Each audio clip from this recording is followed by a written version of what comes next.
I'm Arnett, and this is trouble absorbing fats and carbohydrates.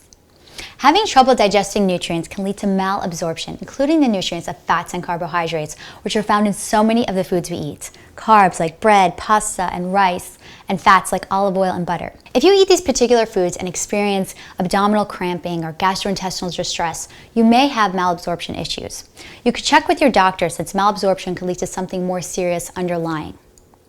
But if you do feel like you have malabsorption problems, there's 3 things you can do right now. First thing is chew your food properly. So much of our digestion occurs with just the foods we chew. So for example, complex carbohydrates, the starches are digested a lot by the saliva. So by chewing properly, we can make sure that we're helping our digestive tract absorb nutrients. Another thing to consider is medical conditions. Our fats and carbohydrates are digested in our small intestine and colon. So if you have disorders in those areas, you may have trouble absorbing nutrients. Such disorders like inflammatory bowel syndrome.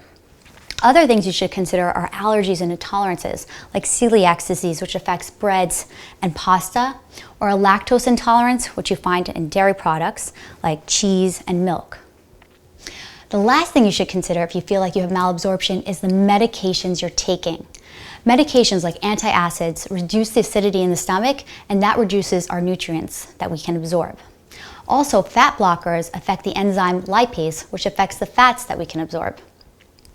Remember, the foods you eat are only as good as the nutrients you absorb from them, so make sure you're digesting and absorbing fats and carbohydrates properly.